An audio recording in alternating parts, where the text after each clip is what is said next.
Oi, seja muito bem-vindo, seja muito bem-vinda. Eu sou a Gabriela Varelli, esse é o Videocast em Detalhes, e a gente sempre conversa com um convidado ou uma convidada, analisando uma temática ou uma notícia importante do momento. E hoje eu converso com a Adriana Cecílio, que é professora, advogada especialista em Direito Constitucional e também coordenadora nacional da da Coalizão Nacional de Mulheres. A gente vai falar sobre as escolhas do presidente Lula para o Supremo Tribunal Federal e também para a PGR e tudo que envolve essa questão. Adriana, muito obrigada por aceitar nosso convite, é um prazer ter você aqui comigo. Olá, boa tarde, é um prazer estar aqui com vocês, poder conversar com vocês a respeito dessa temática que é tão importante. Muito importante, Adriana. E, bom, a gente acompanhou essa costura, né, do ministro Flávio Dino, que agora deve se tornar, e a gente está esperando ser sacramentado pelo Congresso, né, essas decisões a respeito do Paulo Gonet e do ministro Flávio Dino, e também o que vem por aí no Ministério da Justiça e Segurança Pública também, alguns nomes cotados. Mas eu queria começar traçando um perfil desses dois personagens, né, o ministro Flávio Dino, que foi um arranjo do presidente Lula para conseguir colocar, e deixou a base, né, do presidente Lula, principalmente, por exemplo, ONGs e coletivos, entidades como Mulheres Negras Decidem, insatisfeitos porque esperavam que o presidente Lula indicasse uma mulher para essa posição, né? Agora a gente só tem uma mulher no meio de tantos ministros, inclusive a foto que eles tiraram, eu acho que é muito emblemática, né? Para sacramentar esse gesto do presidente Lula. Então, eu queria te ouvir falar, primeiro a respeito de Flávio Dino, né? E também sobre essa questão da diversidade, que é tão importante e que não foi contemplada, né, Adriana? Bom, eu acho que é importante a gente começar dizendo que ninguém questiona a competência do ministro Flávio Dino, o seu caráter, né, toda a sua trajetória enquanto pessoa pública. Isso há um consenso entre os membros da esquerda que, de fato, o ministro Flávio Dino é uma pessoa extremamente competente, capacitada, não há nenhuma dúvida, nenhum questionamento em relação a isso. Mas, e aí eu falo do meu lugar como coordenadora da Coalizão Nacional de Mulheres, que é um movimento que vem trabalhando essa pauta da presença das mulheres nos espaços de poder, e marcadamente nós fizemos um trabalho muito sério em relação à conscientização da sociedade, e buscamos também contatar o presidente Lula para falar em relação a isso, a necessidade da manutenção dessa vaga para uma mulher, porque é realmente triste para todos os movimentos femininos e feministas do nosso país ver que, no âmbito de um governo progressista, um governo que só foi eleito por força do voto das mulheres, mulheres essas que subiram a rampa com o presidente, exercendo um papel de representatividade muito importante, foi uma mulher que passou a faixa ao presidente, mas nós esperávamos que essa representatividade ela não fosse apenas ilustrativa, que essa representatividade ela se manifestasse em especial nos momentos de tomada de decisão em que a decisão do presidente poderia fazer diferença, e principalmente uma diferença histórica. Então, para nós, e aí posso falar em nome da coalizão e dos movimentos que compõem a coalizão também, essa sensação, esse sentimento de que as mulheres, elas servem ao governo, nós fizemos um papel muito importante na luta em prol da democracia, nós estivemos ali na trincheira para garantir, para assegurar a manutenção da democracia no nosso país, com a eleição do presidente Lula, e a expectativa que nós tínhamos, que era uma expectativa extremamente razoável, era a de que ele teria essa sensibilidade em não tomar uma decisão que simboliza um retrocesso muito violento aos direitos das mulheres, porque, em que tese, nós nós respeitemos a trajetória e reconheçamos a trajetória do ministro Flávio Dino, ele é um homem, e um homem que não vive a realidade das mulheres e que, portanto, terá no seu julgar, na sua forma de olhar as questões e de avaliar a interpretação dos direitos fundamentais, um olhar que é um olhar masculino. A democracia, para que ela seja uma democracia material, concreta, ela precisa ter pluralidade de ideias, pluralidade de olhares. Essa falta de representatividade é algo que impacta na nossa democracia. Nossa, sem dúvida. Adriana, a gente tem 132 anos, né? O Supremo Tribunal nunca teve uma mulher negra indicada para o cargo de ministra. Isso é muito surreal, né? A gente falar de um poder judiciário, né? Uma desigualdade étnico-racial, de gênero tão escancarada quanto esse dado que a gente tem, né? Então, a magistratura do Brasil, esses cargos em cortes superiores, precisam ser ocupados por essas mulheres, né? Senão a gente não vai ter nenhuma mudança. Então, eu acho que é nesse sentido, né, que entidades se posicionaram, inclusive fizeram cartas ao presidente Lula demonstrando uma insatisfação. E, claro, como você muito bem disse, não tem nada a ver com a competência técnica do ministro Flávio Dino, né, que dada a conjuntura, inclusive, é bastante positivo que a gente tenha alguém como ele para tomar decisões dentro da corte, né.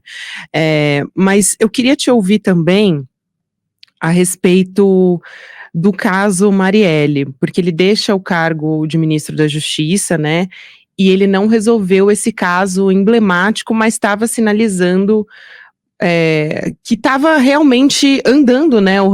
Não havia um retrocesso nas investigações desde que o ministro Flávio Dino tinha assumido essa posição na pasta da Justiça, e existe uma preocupação muito grande quanto à impunidade do mandante do crime desse caso.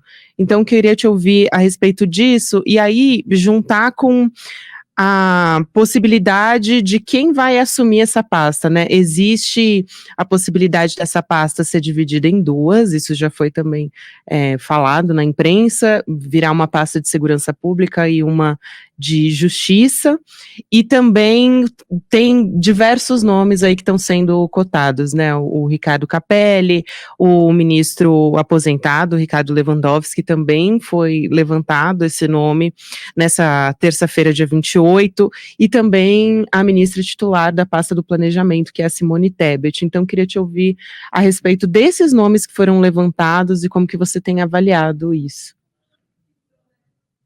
Bom, a nossa expectativa, enquanto movimentos de mulheres, é que o presidente, uma vez que tomou essa decisão de conceder esse espaço, que seria um espaço tão significativo e tão importante para as mulheres na Suprema Corte, que ele tenha uma sensibilidade de talvez pensar em nomes de mulheres para ocupar o Ministério da Justiça e, caso ele venha a ser desmembrado, nomes não faltam de mulheres competentes para estarem, ocuparem esses espaços. E aí, esses nomes que estão sendo cogitados, novamente, são nomes de pessoas que têm uma trajetória respeitável, sobremaneira. O ministro Ricardo Lewandowski, uma pessoa que goza do nosso respeito, da nossa admiração, mas, novamente, são homens brancos.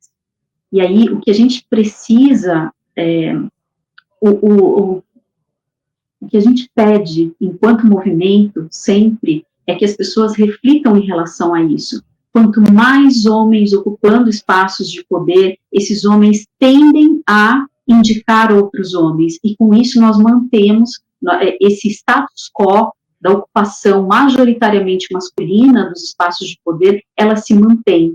Nós precisamos quebrar esse rito de passagem que a gente percebe com muita clareza nos espaços de poder.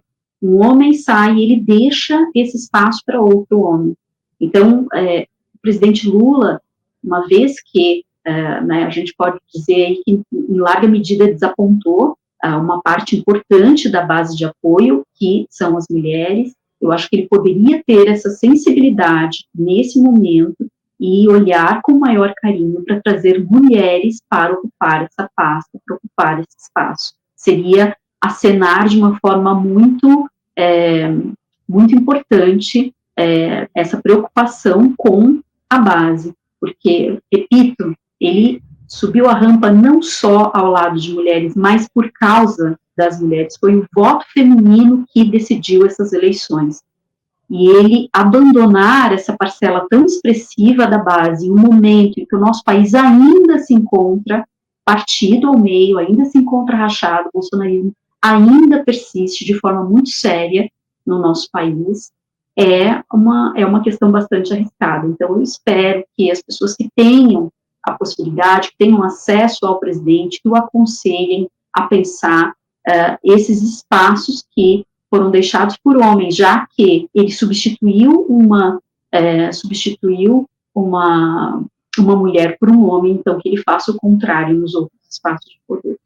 É muito importante isso que você diz sobre essa questão do voto, doutora. O ministro Flávio Dino, né, ele deve, inclusive, enfrentar ações aí futuramente contra o ex-presidente Jair Bolsonaro, e aí eu queria trazer um pouco do perfil do Paulo Gonet, que foi indicado à Procuradoria-Geral da República, né, que deve também enfrentar, pegar decisões pela frente, como a CPI dos atos golpistas do 8 de janeiro, como a CPI da Covid, e também o sistema de espionagem da ABIN, que é uma notícia recente de 2023.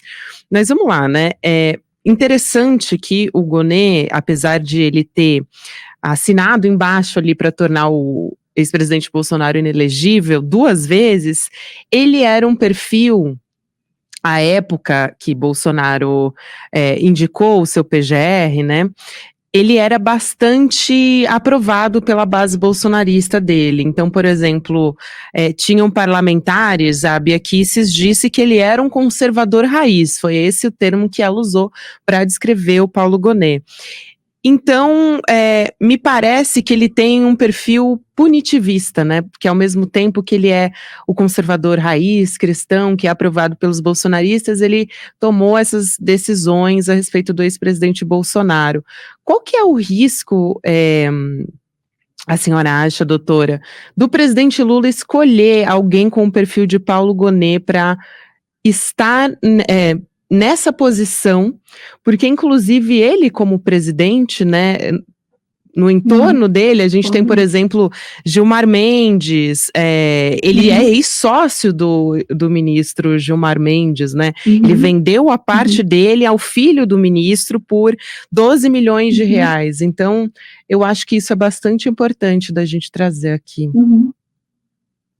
Sem dúvida. Eu só quero retomar um comentário que você fez anteriormente, que eu acabei não falando a respeito sobre a questão do processo Marielle.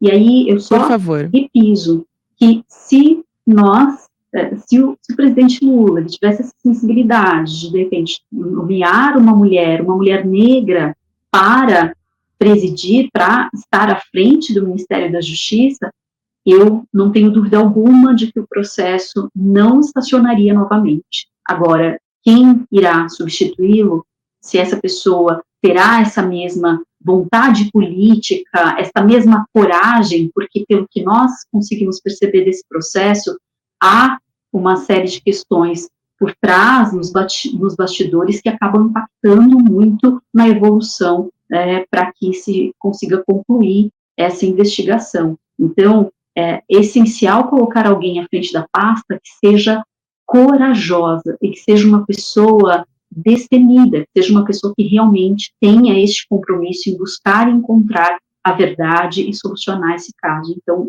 eu repito, uma mulher em especial, pensar talvez em uma mulher negra, isso seria extremamente simbólico.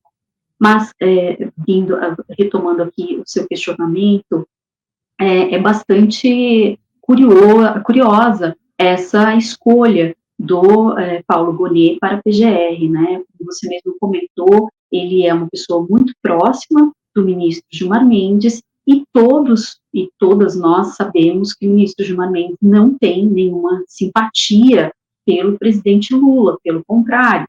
Então, é uma escolha bastante perigosa, né, em que pese, lógico, a escolha para os membros da Suprema Corte e para a PGR, ela deve ser uma escolha pautada em competência, qual é a pessoa, qual é o profissional que estará lá exercendo a sua função da forma mais isenta possível. É isso que se espera dentro de uma democracia. O Paulo Gonet é uma pessoa respeitada academicamente, é uma pessoa que profissionalmente tem uma respeitabilidade, mas, de fato, ele tem um perfil que é um perfil que talvez possa reverberar aí em alguns momentos, em algumas situações, colocando o próprio presidente Lula em risco. Então, o porquê dessa escolha é uma incógnita para todos nós. Não sabemos se foi alguma espécie de acordo interno com esses ministros que têm uma certa animosidade, né, entre eles e o presidente. Não se sabe muito bem como foram costurados esses acordos. Nós sabíamos que o doutor Antônio Bigonha era uma pessoa, era o segundo nome, era um nome mais progressista, mais próximo ao campo da esquerda, e aí não sabemos muito bem por que a escolha se deu em relação ao Paulo Gonet. Sabemos que existe essa respeitabilidade em relação à trajetória profissional dele, mas, né, ele tem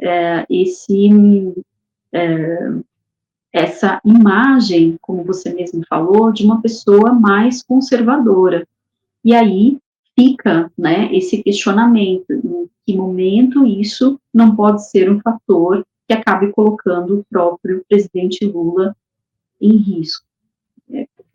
Fica aí né, esse questionamento. Qual foi a base para a tomada dessa decisão? O que levou o presidente a tomar uma decisão como essa é difícil saber. Jorge Messias também era um nome bastante cotado, né, pelo presidente Lula, apontado como um nome progressista também. No fim das contas, o que a gente sabe pela apuração da imprensa é que o Gonet, ele teve duas influências bastante importantes, que foram o ministro Gilmar Mendes, para quem está nos acompanhando entender, né, e também o ministro Alexandre de Moraes, né, e como compensação, ele pôde, então, indicar Flávio Dino para a vaga do Supremo Tribunal Federal.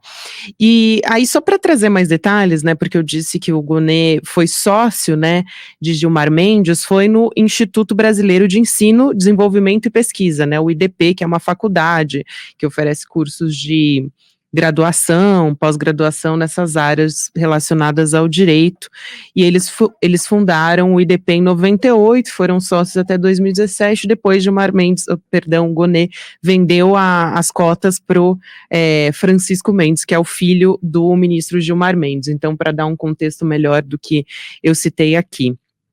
Agora, isso é bastante importante, né, porque parece que fica muito claro que o presidente Lula, ele está bastante refém, né, dessas decisões, enfim, a gente sabe que, e a gente discute muito isso, né, o Realpolitik, e que realmente essas decisões têm que ser discutidas, porque Lula assumiu num momento muito difícil para a governabilidade dele, mas ele não está entregando também a sua base, né, não está entregando no sentido de diversidade, porque fica muito emblemático ele ter subido a rampa e depois não está contemplando isso nos cargos de poder, né, que é onde as decisões são tomadas, que é onde a mudança de fato pode ser feita, né, doutora?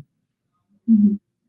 E para nós, assim, nós conversamos bastante ontem ao longo do dia, né, do grupo da coalizão, e o sentimento que fica a todas nós ele está num momento delicado, ele ainda, o nosso país ainda está num momento muito frágil, porque o bolsonarismo persiste, nós esbarramos com apoiadores do ex-presidente em todos os espaços, nem de longe o movimento de fato enfraqueceu ao ponto da gente poder pensar, não, agora estamos bem, a nossa democracia está segura, está a salvo. Isto não é uma realidade. E o que é curioso num sentido da palavra de realmente nos deixar intrigadas, não havia uma pressão por parte de nenhum membro do Centrão ou de qualquer outra área do governo que o obrigasse a nomear, por exemplo, o ministro Cristiano Zanin. Ele nomeou o ministro Cristiano Zanin porque quis, porque era seu amigo pessoal. Exato. Ele estava, né, há bastante tempo, e até curiosamente chegou a sair uma notícia, foi publicado na CNN que ele teria nomeado o Jorge Messias, que era uma outra opção para a cadeira do Supremo Tribunal Federal, uma pessoa que ele tinha ali uma amizade, um histórico de amizade também, de confiança de longa data. Mas depois essa notícia foi desmentida no mesmo dia, disseram que era, mas a gente ficou naquela, será que é um teste para ver como vai ser a aceitabilidade desse nome, o que as pessoas vão dizer e tal? Então, quando a gente pensa nessa questão da realpolitik, o que pesa para nós, mulheres, movimentos de mulheres, é pensar que ele não teve esse cuidado e ele não trabalhou nos bastidores para contemplar essa diversidade. Pelo contrário, ele colocou mulheres em alguns espaços no Poder Executivo e, quando precisou entregar alguma pasta, as mulheres foram as primeiras a serem retiradas. Então, nós tivemos aí 3 ministras do Poder Executivo que saíram, que tiveram que sair para dar espaço para o Centrão. Então, nenhum homem perdeu espaço, as mulheres perderam espaço. Então, e aí, uma cadeira que era extremamente simbólica para as mulheres, porque essa cadeira da ministra Rosa, ela foi herdada da ministra Ellen Grace. Então, era uma vaga de gênero dentro do Supremo Tribunal Federal. Pensar em uma Suprema Corte que já tinha só 2 ministras e 2 mulheres brancas, já era um déficit gigantesco de representatividade. E ele tinha, né, a oportunidade histórica de ser o primeiro presidente a nomear uma mulher negra para compor a corte. E juristas negras de altíssima qualidade, com um currículo absolutamente compatível com o do ministro Flávio Dino, não faltavam, né, não faltam. Então, fala-se muito quando nós questionamos essa questão da representatividade, mas não importa ser uma mulher, o que importa é a competência. E aí nós replicamos, não importa a competência, porque mulheres competentes nós temos, e temos muitas, mas elas não estão nos espaços de poder. Então não é a competência que importa. O que importa é a proximidade com o poder. Então, quanto mais homens nós temos no poder, mais esses homens indicam outros homens para ocupar esses espaços de poder. Essa é a grande realidade, essa é a grande questão que se coloca. E aí, quando nós diminuímos esse espaço, quando temos menos mulheres ocupando esse espaço que já era tão reduzido, nós trazemos um dano gigantesco para a nossa democracia, né? Para o que a nossa Constituição promete ao povo brasileiro, principalmente em relação à igualdade. Exatamente. E, doutora, para fechar a nossa conversa, eu queria trazer um aspecto bastante importante, bom, principalmente relacionado ao ministro Flávio Dino, né, ele deve ser sabatinado na Comissão de Constituição e Justiça do Senado e precisa de apoio de pelo menos 41 senadores para, né, depois da comissão, ele vai para o plenário e aí precisa do apoio de pelo menos 41 senadores, mas tudo indica que ele deve ser aprovado, porque, enfim, essa costura política com o presidente Lula já foi feita, né, tanto que ele indicou Flávio Dino e o Paulo Gonet, que é alguém que não era da base do presidente Lula, vamos dizer assim, né, ou alguém progressista, para a gente ser mais exato, e também porque na história de rejeição de indicados ao STF, a gente só teve 5 casos, então não é muito usual que isso aconteça, isso provavelmente já está pacificado. Agora, ele deve conduzir um momento que eu acho muito importante dizer que é uma quadra da história do Brasil que a gente vive que é muito delicada, porque a gente acabou de ter uma tentativa de golpe e muitos especialistas colocam que foi um golpe, né? Não é porque essas pessoas não conseguiram, de fato, uma tomada de poder, mas elas estiveram nesses espaços, destruíram espaços importantes para a nossa democracia no dia 8 de janeiro. O quanto você espera, doutora, que ele vá conduzir processos relacionados ao 8 de janeiro e a defesa da nossa democracia? Qual é a sua expectativa em relação a isso? Se ele vai ser um ministro com uma característica, como a gente tem acompanhado, por exemplo, o ministro Alexandre de Moraes nesse sentido, que tem sido um ferrenho defensor nesse sentido, né, dessas pautas. Ele vai somar nesse sentido? Ele vai ser um reforço nessa composição? Eu não tenho dúvida em relação a isso. Acho que todos nós podemos ficar bastante confortáveis, né? O ministro Flávio Dino é uma pessoa muito comprometida com a democracia. Eu acho que todo o trabalho que ele fez à frente do Ministério da Justiça demonstrou isso com muita clareza. Ele é uma pessoa comprometida com a manutenção do Estado democrático de direito. Então, em relação a isso, eu acho que nós podemos nos tranquilizar. Eu, particularmente, espero que ele tenha uma postura que seja condizente com o texto constitucional, que ele não haja de maneira ativista, que ele não ultrapasse os limites estabelecidos constitucionalmente, que ele julgue, que ele interprete e que ele coloque em prática o espírito, aquilo que está disposto no texto constitucional dentro dos limites que a Constituição assim permite. Então, temos aí uma expectativa muito positiva em relação à atuação do ministro, e aí com todas essas ressalvas em relação à representatividade, mas o que nos conforta, em alguma medida, é realmente ter essa referência da seriedade do ministro e que a sua trajetória o qualifica dessa forma. Pois é, veja que ponto chegamos, né? A gente vê como algo positivo, algo que deveria ser o básico, né? Que é a defesa da democracia, mas a gente vive um momento tão delicado da nossa história que isso se transformou em algo tão importante, né? A gente continuar fazendo essa defesa, porque ficou provado que é algo que pode, a qualquer momento, né, ser ameaçado.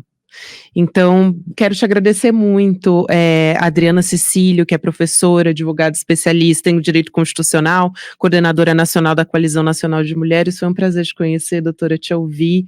Fica o convite para você voltar, você será muito bem-vinda. Obrigada. Muito obrigada, uma alegria ter estado com vocês. Obrigada por te conhecer, Gabriela. Até uma próxima, doutora. Até mais. Até, obrigada.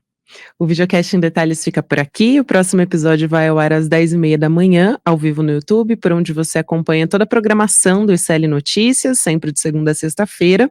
Para você que me acompanha agora, você fica com o Videocast Mercado e Investimentos no YouTube. E depois, às 5h da tarde, com o Rolê ICL, 6h da noite, também tem ICL Notícias segunda edição. Não perca. E para você que acorda cedo e que prefere ouvir podcast, você pode nos encontrar em qualquer plataforma de áudio a partir das 7, 8h da manhã. O episódio está disponível para você com detalhes, com sonoras e com trechos especiais que você não encontra aqui na nossa entrevista do YouTube em vídeo. Muito obrigada que você que me acompanhou até aqui. Até amanhã.